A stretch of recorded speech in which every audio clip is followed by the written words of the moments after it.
All right, we've got breaking news right now. The Commerce Department is announcing new prohibitions on the Chinese-owned apps, TikTok and WeChat. These new rules will prohibit both apps from being sold in the United States app stores, as well as banning money transfers through WeChat in the United States. Joining me right now in an exclusive interview is the Commerce Secretary, Wilbur Ross. Mr. Secretary, it's good to see you this morning. Thank you so much for joining us. Thank you, Maria. Good to be on with you. So, of course, we are waiting on the president and the government's decision on a potential deal with TikTok. But walk us through this Commerce Department ruling here.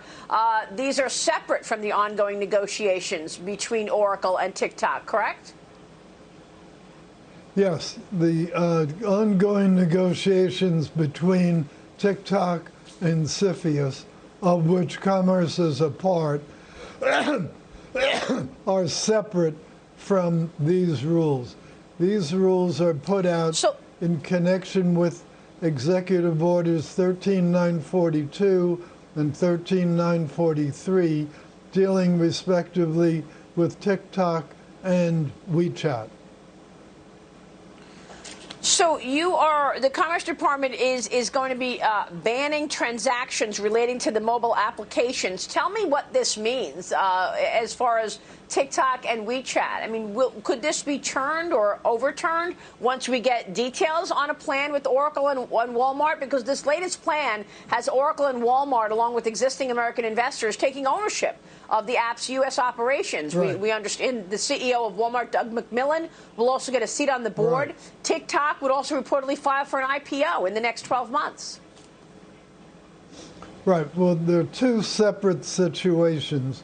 Both are a problem in that both are taking data from American public and sending it to China, is our fear. Where they differ is that WeChat is essentially a funds transfer and payment processing mechanism. For all practical purposes, it will be shut down in the U.S., but only in the U.S. as of midnight on Monday by the Commerce Department ruling. TikTok is more complicated because, in effect, there are two alternatives there. One is the rules that we'll be announcing right now, and the other is if there is a transaction completed by November 12th.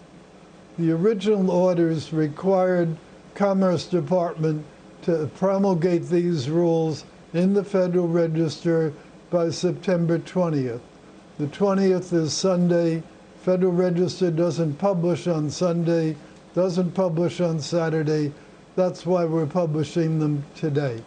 So as to TikTok, the only real change as of Sunday night won't have access to improved apps, updated apps, upgraded apps, or maintenance. So if that were to continue over a long period of time, there might be a gradual degradation of services. But the basic TikTok will stay intact until November 12th. If there's not a deal by November 12th under the provisions of the old order, then TikTok also would be, for all practical purposes, shut down. I see.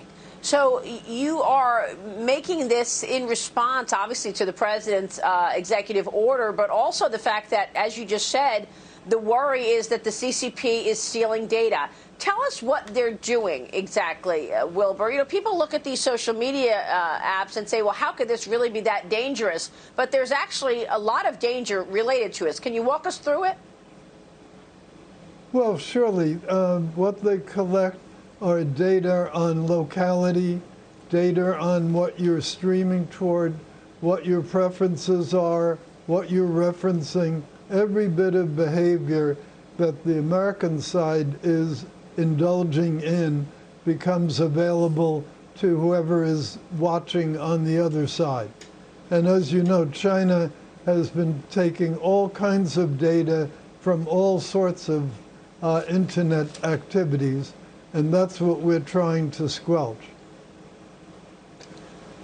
But how does this change, even with an Oracle partnership? I mean, if you're looking at the CCP trying to take swaths of information from American citizens, wouldn't that continue regardless? I mean, we've seen the Chinese Communist Party identify people on the inside, whether it's academics or the Houston consulate, to identify people on the inside of these companies and relay information back to the CCP. How would that end if TikTok employees are working for Oracle?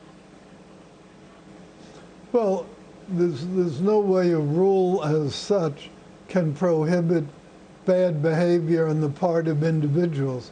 That's a question of management. That's a question of supervision. That's a question of enforcement. All that the rules can do is to limit the data to which they have access. And that's the purpose of what's going on here. There also is a very big difference in size between TikTok and WeChat. WeChat is mainly used by American companies as a payment mechanism in China and elsewhere. That's not being disturbed at all. And that's the big function, that's the big money maker for WeChat. TikTok is the one that's much more into the social media, the little play acts, the kids exchanging data and all that.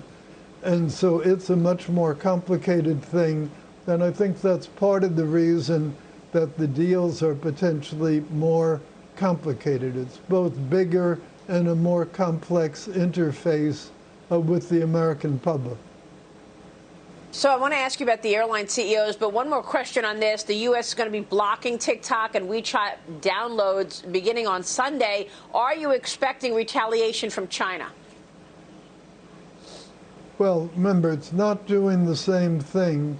Our rule is not doing the same thing to TikTok as to WeChat. WeChat US, for all practical purposes, will be shut down.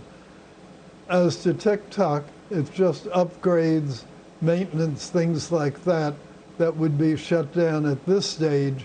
The real shutdown would come after November 12th in the event that there is not another transaction.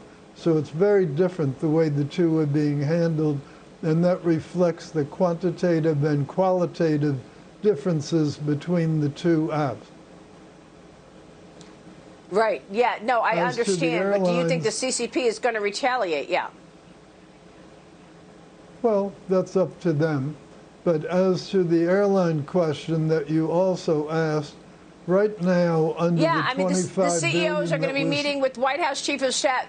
They met with the White House Chief of Staff, Mark Meadows, yesterday. They want an additional $25 billion in coronavirus aid to help them avoid layoffs before the September 30th deadline. Meadows said that the White House could be open to a standalone deal for the sector. What are the opportunities here, Secretary? Well, the issue we're trying to deal with is that as of October 1st, the airlines under the April $25 billion would be free to lay off 30,000 people.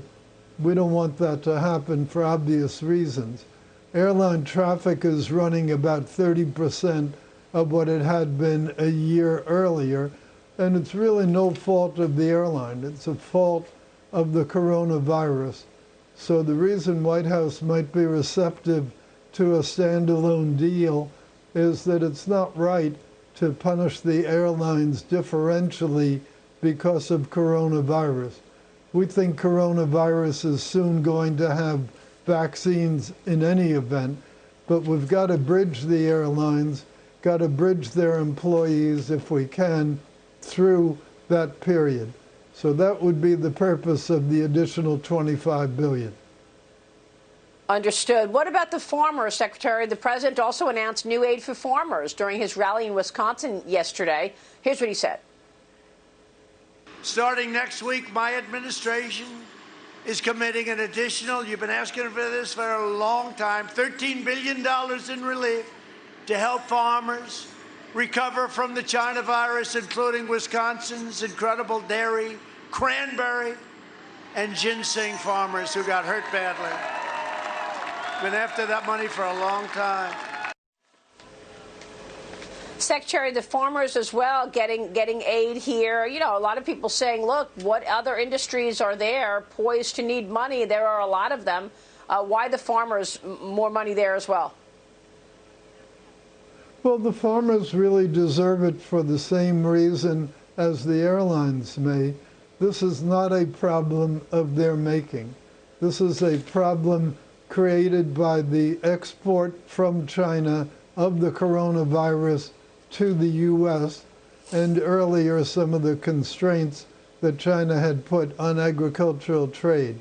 Now, lately, China has been buying a lot more agriculture from us, but still there's a lag, and it still is necessary to give the farmers a helping hand through this temporary period.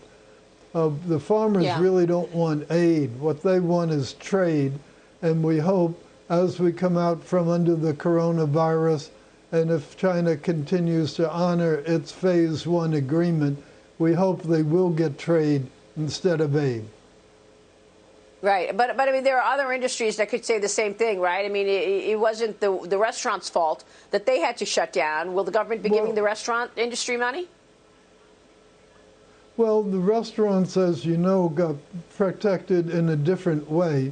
Most of them are in the category of employing fewer than the 500 people, and therefore there were separate programs that, while they weren't just called restaurant programs, effectively benefited the restaurant industry.